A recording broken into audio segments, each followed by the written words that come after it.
Bonjour à tous.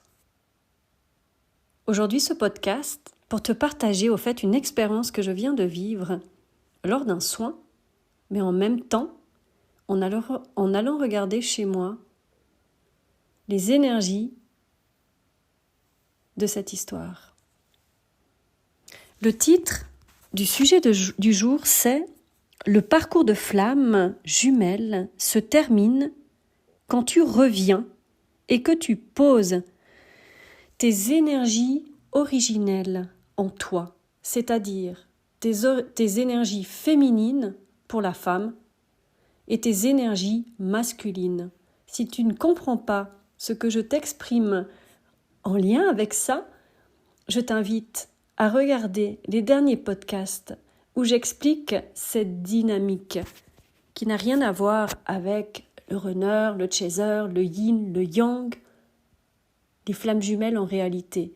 Parce qu'avant d'être une flamme jumelle, nous sommes un homme, nous sommes une femme, selon notre configuration physique. Énergétiquement, nous avons ces doubles polarités que l'on nommera yin et yang, mais pour ne pas perturber la chose, dans l'énergie de la femme, il y a deux énergies féminines. Il y a l'énergie blanche et l'énergie noire, qui sont un mélange de douceur et de tendresse, d'amour, de réceptivité, d'affirmation et de positionnement de soi. Un joli mélange entre le donner et le recevoir. Et tu peux reporter exactement la même chose chez l'homme. Donc l'homme est dans ses énergies masculines. Et je vais te dire pourquoi. Donc avant d'aller dans le détail, je vais t'expliquer ce qui s'est passé aujourd'hui. J'ai vécu un soin avec quelqu'un et c'était un homme. Dans cette polarité, ce qui était hyper intéressant, c'est que c'est quelqu'un en fait qui avait besoin de retrouver ses propres énergies à lui, de retrouver sa lucidité, de s'aligner pour qu'il puisse avancer dans sa vie. Donc c'était vraiment quelque chose en lien avec lui-même. Quand je suis allée voir la lecture de son corps pour savoir qu'est-ce qu'il avait besoin aujourd'hui pour avancer et se retrouver dans ses énergies à lui, la première image a été l'image de son petit garçon. Attaché, on nommera là sa jumelle.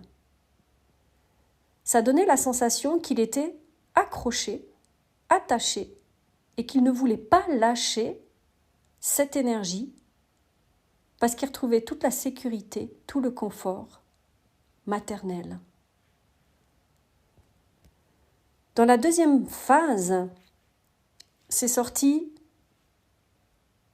une grosse tristesse d'un ancien amour, premier amour, où les mots n'ont jamais été prononcés. Et il a gardé en lui cette information et cette croyance qu'il ne voulait plus jamais reperdre cet amour. Il ne voulait pas le reperdre encore une fois. D'où l'attache très forte sur l'énergie de sa flamme jumelle. Ce qui était incroyable, c'est que ça donnait l'information du lien entre lui et sa maman. Et en fait, c'est parti de là.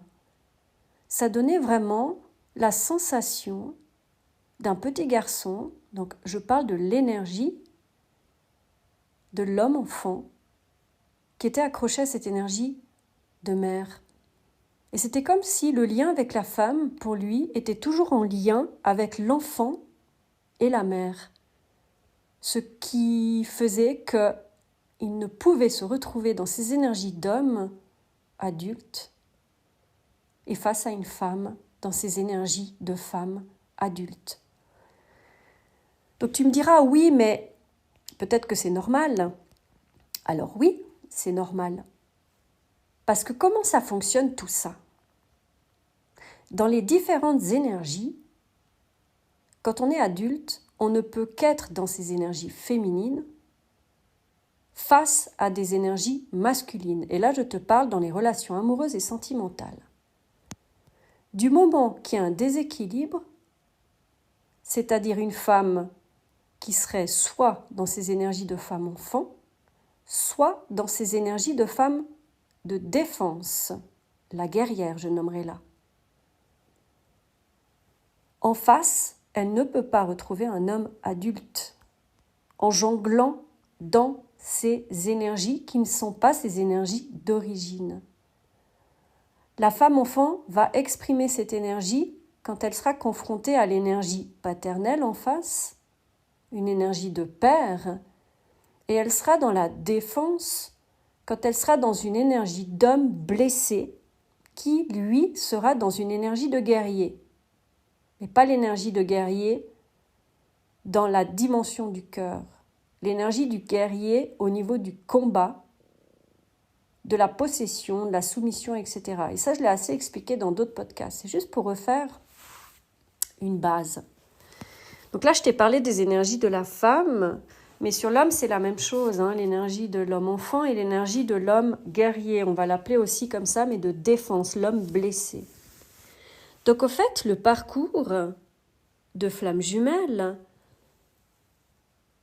ne dit-on pas justement que c'est un parcours de miroir opposé, entre guillemets. Ça veut dire que l'on perçoit l'un et l'autre toutes les failles, toutes les parts endormies de nous, c'est-à-dire ces parts qui sont encore dans l'ombre et qui n'ont pas pris leur place dans la lumière.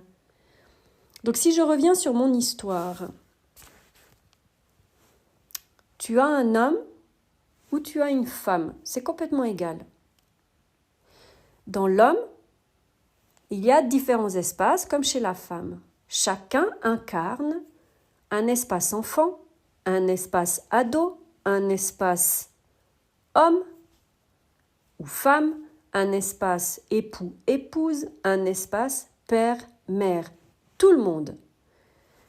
Même les personnes qui n'ont pas encore d'enfants ou les personnes qui ne sont pas mariées. Ce sont des espaces de nous qui existent et qui ont existé dans d'autres vies également. Parce que dans l'énergie et l'aura de la flamme jumelle, c'est une aura qui est beaucoup plus expansée. C'est pour ça que ça va chercher loin, c'est pour ça que ça va chercher profond et c'est pour ça que ça déménage comme un bing-bang. Vraiment un tsunami. Donc en fait, le parcours avec les différentes étapes sert justement à aller déloger l'un et l'autre, ces espaces qui ne sont pas habités du tout ou qui ne sont pas habités correctement. Et tu vois dans l'image, c'est l'évolution normale de l'humain qui naît bébé, qui grandit enfant, adolescent et qui passe à l'adulte. Mais dans des espaces de vie, ce qui se passe parfois, c'est qu'on est blessé, on est déçu, on est trahi. Et ce sont des espaces de nous qui finalement sont restés vides.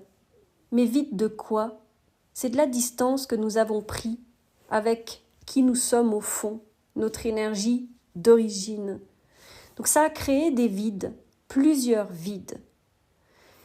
Et lorsqu'on avance dans la vie, quand on est adulte, on va vivre des expériences, on va rencontrer certaines personnes qui font qu'on rejoue ces différents espaces pour guérir, pour faire monter à la lumière et remettre de l'amour sur ces parties blessées. Donc dans ce parcours, notre flamme jumelle est la représentation de tous ces espaces de nous qui ne sont pas en place. C'est pour ça qu'on dit que ce parcours est un retour à soi, mais aussi pour se positionner, s'affirmer, se respecter. Donc, pour moi, pourquoi ce parcours se termine lorsqu'on revient et que l'on pose réellement ces énergies d'origine, c'est-à-dire pour la femme, ces énergies féminines complètes, adultes, et chez l'homme, ces énergies masculines complètes, adultes. Ça veut dire qu'à cet instant, nous n'avons plus d'espace vide où nous devons jouer des rôles et porter des masques pour pouvoir libérer ces espaces. Pourquoi je suis venue à cette information? C'est parce que quand j'ai eu ce soin ce matin avec cette personne, je me suis dit, tiens, je vais aller voir pour moi si j'ai des espaces comme ça où mon énergie n'est pas au bon endroit. Parce que pour lui, j'ai dû remettre chaque personne au bon endroit, c'est-à-dire la femme dans sa posture de femme et lui en tant qu'homme. Pour avoir une relation, on va nommer le mot couple là-dedans. Dans le sentimental, on a besoin d'énergie femme adulte et d'énergie homme adulte. Tant qu'il y aura des espaces qui ne sont pas guéris, il y aura toujours des rôles que l'on prend soit en tant que mère, en tant que père pour l'autre, ou en tant que femme guerrière, ou l'homme blessé qui est aussi dans ses défenses, qui va prendre une supériorité. Donc c'est quelque chose qui n'est pas vivable et qui n'est pas en harmonie. Donc je suis allée regarder de mon côté ce que je pouvais trouver et je me suis aperçue où je n'arrivais pas à tenir mon énergie de femme adulte, où je vacillais entre la femme enfant, donc je me sentais réduite, où je vacillais dans la femme maternelle. Et je me suis posé la question, qu'est-ce qui faisait qu'il y avait encore ces espaces-là? Mais en fait, c'était des espaces que j'ai habités dans des expériences de vie et dans le sentimental. Pour chaque homme, je n'étais pas dans mon énergie femme quand les sentiments se réveillaient. Au fait, j'incarnais une énergie de mère tout le temps. Pour tous les hommes que j'ai eus, je n'ai attiré à moi que des hommes enfants dans la perception de l'énergie. Forcément, ça aussi, forcément, quand l'homme enfant est aussi dans une énergie d'homme guerrier, ça va donner en face une autre dynamique. L'homme enfant va attirer la femme qui est dans son énergie maternelle. Et en général, l'énergie guerrier ne va pas attirer la femme guerrière, en principe pas. Il y a toujours une énergie qui est en infériorité, qui va se créer d'abord sur le premier plan. Donc j'ai été chercher plus loin et je me suis aperçue que dans ma lignée maternelle et paternelle, toutes les femmes de mes lignées ont dû porter l'homme, ont dû gérer, ont dû supporter, ont dû tout prendre en charge. Tu vois l'histoire du tout donner là-dedans aussi? Eh bien pour ma part, je me suis rendu compte que j'avais cette énergie de mère, de vouloir aider, soutenir, tenir l'extérieur, les hommes, les clients, et la seule personne à qui je ne donnais pas complètement mon énergie de mère, eh ben c'était mon fils. Et c'est la seule personne pour qui l'énergie maternelle doit être dirigée. Et je me souviens, dans certaines parties de mes relations,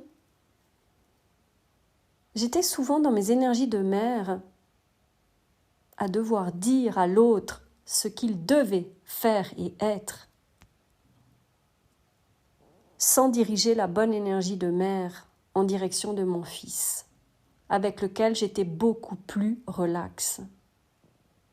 Tout ça pour dire qu'à un moment donné, quand tu as cette prise de conscience, c'est remettre les énergies au bon endroit et couper des liens symboliques à toutes les personnes où il y a une énergie de mère qui a été laissée. Pour ma part, c'est ce que j'ai fait. Et j'ai redonné toute cette énergie en moi pour remplir mon espace qui a été donné à tort à l'extérieur, pas dans la bonne direction. Donc ça a permis aussi de poser mon féminin, de l'ancrer, de le positionner et de m'affirmer aujourd'hui dans cette énergie-là Et c'est pour ça que dans la matière, je suis amenée à vivre dans n'importe quel domaine de ma vie des expériences qui font que ça permet de tenir son féminin. Donc là, tu mettras la même chose pour le masculin, c'est identique. Donc pour le masculin, c'est plutôt dans quelle relation as-tu utilisé ton énergie paternelle, où tu as dû porter quelqu'un, tu as dû aider, tu as dû sauver, etc. Mais pour moi, dans tout ça, dans l'énergie maternelle, il n'y a pas que le conjoint, l'homme ou l'enfant, il y a aussi, est-ce que dans ton enfance, as-tu dû être un parent pour ton père, pour ta mère, pour la famille ou pour tes frères et sœurs? Pour moi, c'est exactement la même chose. Donc l'énergie a été détournée depuis l'enfance. Ça veut dire que depuis l'enfance, il y a eu un pan de mon enfance qui a été utilisé comme un parent. Et ce n'était pas mon rôle. Donc le but, c'est d'aller rechercher ces énergies qui ont été données à tort pour se remplir soi-même des espaces vides aujourd'hui, qui empêchent le positionnement et la tenue de l'énergie de la femme adulte. Et là, je parle pour moi, puisque je suis une femme. Donc, en ayant cette prise de conscience aujourd'hui, je me suis dit, si on est femme adulte ou homme adulte, le parcours de flamme jumelle s'arrête.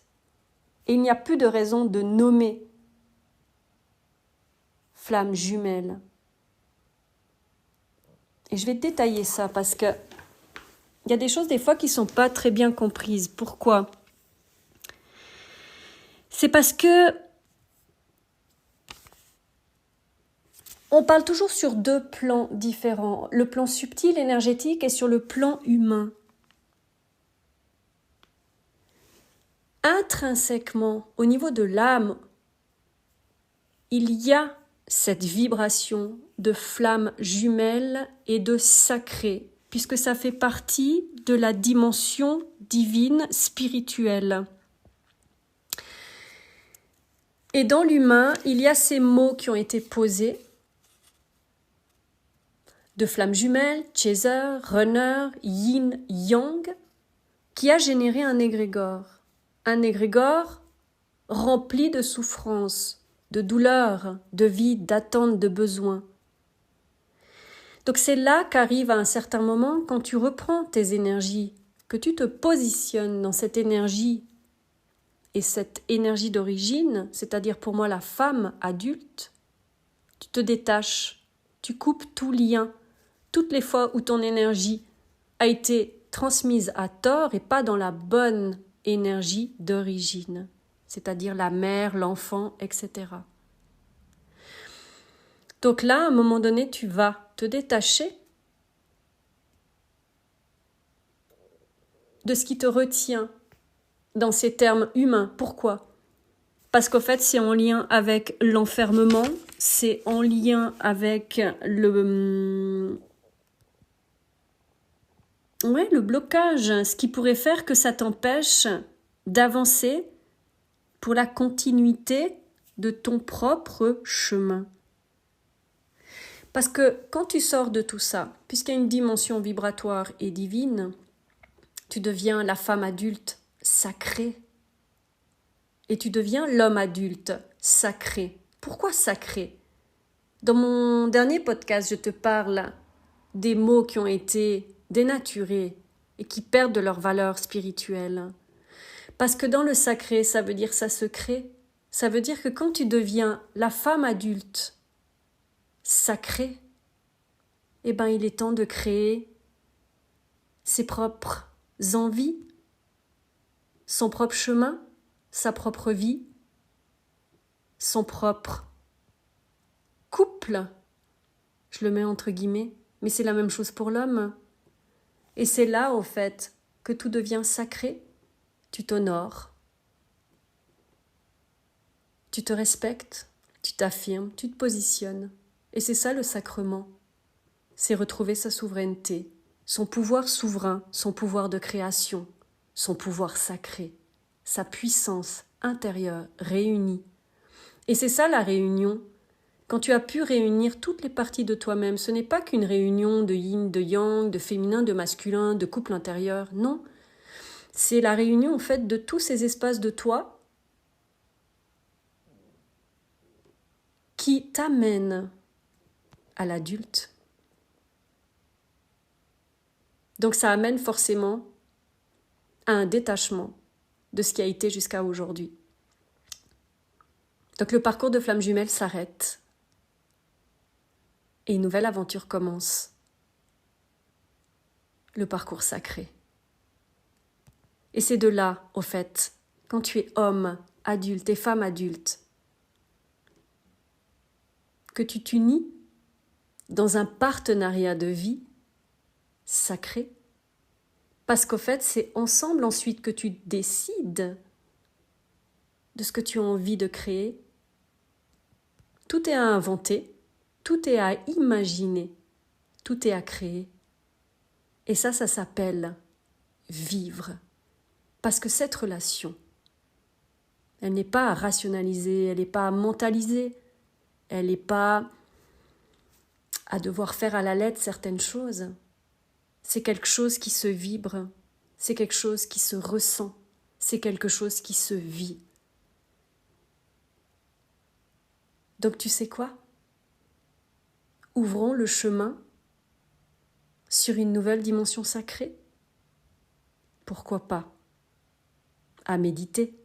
Toute belle journée et merci pour l'écoute.